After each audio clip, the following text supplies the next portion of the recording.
దేవుని బిడ్డలారా, చిన్న ప్రార్థన చేసుకుని దేవుడు ఎవరు అనే యొక్క విషయాన్ని ఆలోచన చేద్దాం. కృపగల తండ్రి, ప్రేమగల నాయన, పరిశుద్ధుడా, దేవుడు అనేటువంటి విషయం లోకానికి బయలుపరచండి.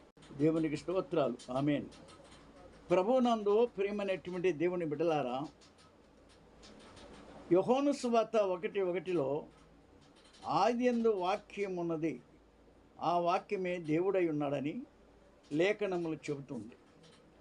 ఆ వాక్యము యోహాను సువార్త 1:14 శరీరము ధరించి కృపా సత్య సంపూర్ణుడుగా లోకంలోనికి దిగి వచ్చాడు, మన మధ్యకు, మననగా లోకమంతటి మధ్యకు. ప్రియమైన దేవుని బిడ్డలారా, దేవుని లేఖనములో ఒకసారి మీరు జాగ్రత్తగా గమనించండి. యోహాను సువార్త 5:39, అపోస్తులు 17:11. ఈ లేఖనాలు జాగ్రత్తగా మీరు గ్రహించి, నేను వాక్యములు చెప్పినప్పుడు అవి మీరు అర్థం చేసుకొని దేవుడు ఎవరా అనేటువంటి సత్యాన్ని జాగ్రత్తగా మీరు గమనించాలి. ద్వితీయోపదేశకాండం ఒకసారి జాగ్రత్తగా మీరు గమనించండి.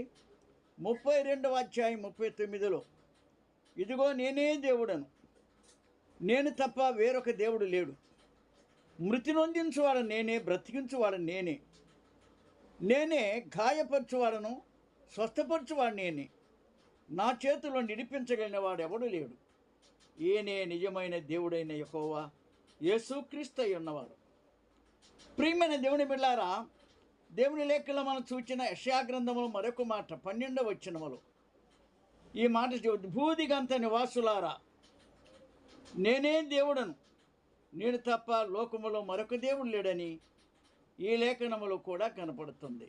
అంత మాత్రమే కాదు, దేవుడు మానవ రక్షణ కొరకై భూలోకానికి వచ్చి మానవుల కొరకై పాప పరిహార్థ బలిగా తను అర్పించుకోవాలని లేఖనాలు ఉన్నవి.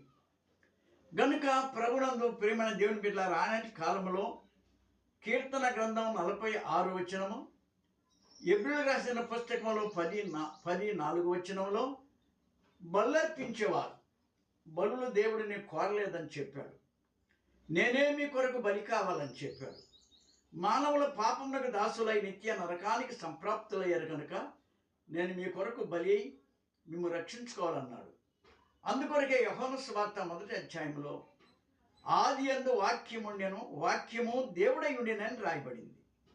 ఆ దేవుడై ఉన్న వాక్యమే అదే 1వ అధ్యాయం 14వ వచనములో శరీరము ధరించి కృపా సత్య సంపూర్ణుడుగా మన మధ్యకు వచ్చి నివసించాడు. ఆయనే యేసుక్రీస్తు అనే దేవుడు, ప్రభు.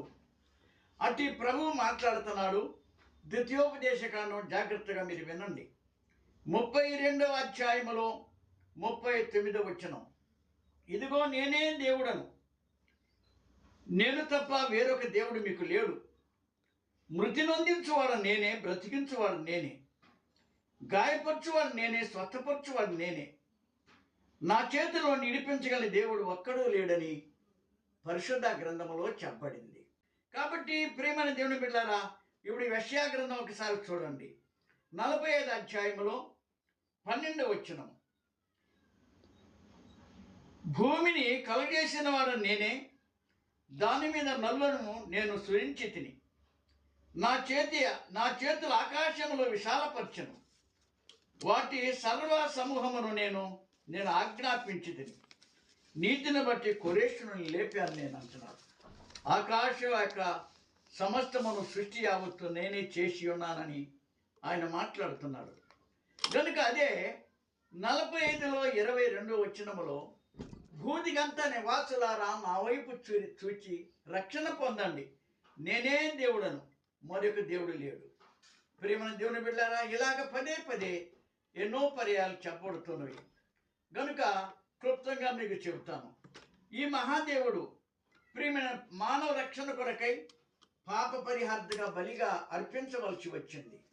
అదే పరిశుద్ధ మత్తయి రాసిన పుస్తకములో 20వ అధ్యాయం 28వ వచనములో అంటున్నాడు, నేను భూలోకంలోనికి పరిచర్య చేయించుకుని దానికి రాలేదు, కానీ పరిచర్య చేయుటకును తగిన సమయంలో నా ప్రాణం పెట్టుకు లోకములకు వచ్చానన్నాడు.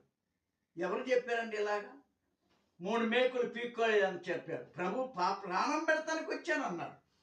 అయితే ప్రాణం పెట్టి ఆయన 3వ దిన పునరుద్ధానం లెగుస్తానని కూడా చెప్పాడు.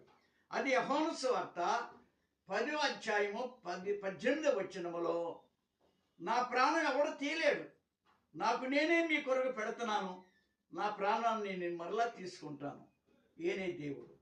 అటు దేవుడి గురించి ఇంకా 2 మాటలు చెబుతాను.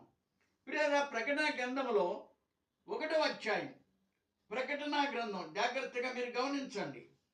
1వ అధ్యాయంలో 8వ వచనం, అల్పయు ఓమేఘయు నేనే, వర్తమాన భూత భవిష్యత్ కాలములో ఉండువాడిని కూడా నేనే. వింటున్నారు కదండి? అల్ప అనే అక్షరము, ఒమేగా అనే అక్షరము ఎబ్రి పదాల్లో చివర మొదటి అక్షరాలు ఇవి. అల్పయు ఓమేఘయు నేనే, వర్తమాన భూత భవిష్యత్ కాలములు ఉండేవారిని కూడా నేనే. వర్తమాన కాలము, భూతకాలము, భవిష్యత్ కాలము, ఈ 3 కాలాల్లో ఆయన మొదటి కాలంలో తండ్రిగా కనబడుతున్నాడు, 2వ కాలంలో ఆయన కుమారుడుగా కనబడుతున్నాడు, 3వ కాలంలో పరిశుద్ధాత్మగా కనబడుతున్నాడు. ఆ ప్రభువే చెబుతున్నాడు మరొక మాట.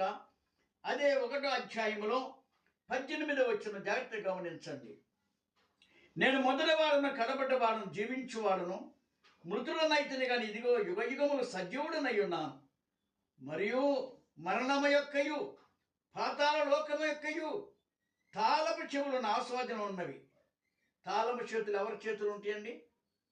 దేవుని చేతిలో ఉంటుంది, అధికారి చేతిలో ఉంటుంది. ఆయన దేవుడు యేసుక్రీస్తు, ఆయనకి యెహోవా అని పేరు, యేసుక్రీస్తు అని పేరు. ప్రియమైన దేవుని మరొక్క మాట చెప్పి నేను ముగిస్తాను. అయితే హెబ్రీయులకు రాసిన పుస్తకములో జాగ్రత్తగా ఈ మాట గమనించండి. హెబ్రీయులకు రాసిన పుస్తకములో ఒక మాట రాయబడింది. ప్రియమైన దేవుని బిడ్డలారా, 7వ అధ్యాయములో 3వ వచనము, హెబ్రీ పుస్తకములో ఈ మాట జాగ్రత్తగా మీరు గమనించండి. ఈ మాటలు చదువుతున్నాను. ప్రియమైన దేవుని, ఈయన తండ్రి లేనివాడు, తల్లి లేనివాడు, వంశవాలు లేనివాడు, జీవిత కాలం వరకు ఆది అంతము లేనివాడు అయ్యండి దేవుని కుమారుని పార్చబడి ఉన్నాడు, కానీ కుమారుడు కాదు. ఈయనే దేవుడని యెహోవా, ఈయన యేసుక్రీస్తు. వింటున్నారండి? వర్తమాన భూత భవిష్యత్ కాలాలు అనగా 3 కాలాల్లో ఆయన తండ్రిగా, కుమారుడుగా, పరిశుద్ధాత్మగా వచ్చాడు. అయితే ప్రభు అంటున్నాడు, నేను ఎల్లుడి ద్వారా మీకు ప్రయోజనము, నేను వెళ్ళి మీకు ఆత్మను పంపుతానన్నాడు. యోహాను సువార్త 16:7-8. నేను వెళ్ళిన తర్వాత ఆదరణకర్త వస్తాడు. ఆదరణకర్త అనగా పరిశుద్ధాత్ముడు. ఆయన వచ్చి పాపమును గురించి, నీతిని గురించి, తీర్పును గురించి మిమ్మల్ని ఒప్పింపజేస్తాడు. ఈ ఒప్పింపజేసిన తర్వాత ఎవరు ఒప్పుకొని నిజమైన దేవుడిని నమ్ముతారో వారు రక్షించబడతారు, నమ్మని వారికి శిక్ష అని చెప్పి లేఖనాలు తెలియచేయబడుతుంది. ప్రియమైన దేవుని బట్టి ఎన్నో వాక్యాలు ఉన్నాయి, అన్ని సర్దుకోలేము. అయితే రోమీయులకు రాసిన పుస్తకములో 9వ అధ్యాయం, ప్రియమైన దేవుని బిడ్డల 5వ వచనములో, మరి ప్రభువు ఈ యొక్క వంశములు యోధా వంశములు పుట్టెను, ఈయన సర్వాధికారి దేవుడై ఉండి నిరంతరము స్తోత్రహరుడై ఉన్నాడని చెప్పింది. ఎవరండి? యేసుక్రీస్తు. నిరంతరము స్తోత్రహరుడు, పూజింపదగిన దేవుడు. అలాగనే ప్రియమైన దేవుని బిడ్డల దేవుని లేఖనములో యెషయా గ్రంథములో 9:6లో చూచినప్పుడు, నేనే నిత్యులకు తండ్రిని, నేనే బలవంతుడిని దేవుడను. ఈ 2 మాటలు లేఖనాలు జాగ్రత్తగా మీరు గమనించి చదివి తెలుసుకోండి. యేసు ప్రభు దేవుడు, యేసు ప్రభు యెహోవా, యేసు ప్రభు ఆత్మ. ఆయన నేనే దేవుడని చెప్పగలిగిన వాడు ఆయనే. భూలోకంలో ఎవరు లేరు. నేనే దేవుడని చెప్పబడిన మాటలు 100 కొలదిగా ఉన్నాయి బైబిల్లో, అన్ని చెప్పుకోలేము. కనుక ప్రభు మిమ్మల్ని దీవించుగాక. ఇంతవరకు మీరు వాక్యాలు చూసుకొని దేవుడు ఎవరని తెలుసుకొని నమ్మి రక్షించబడవలసిందిగా ప్రేమతో మనవి చేస్తూ ఈ మాటలు ముగిస్తున్నాను. ప్రభు దీవించుగాక. ఆమేన్.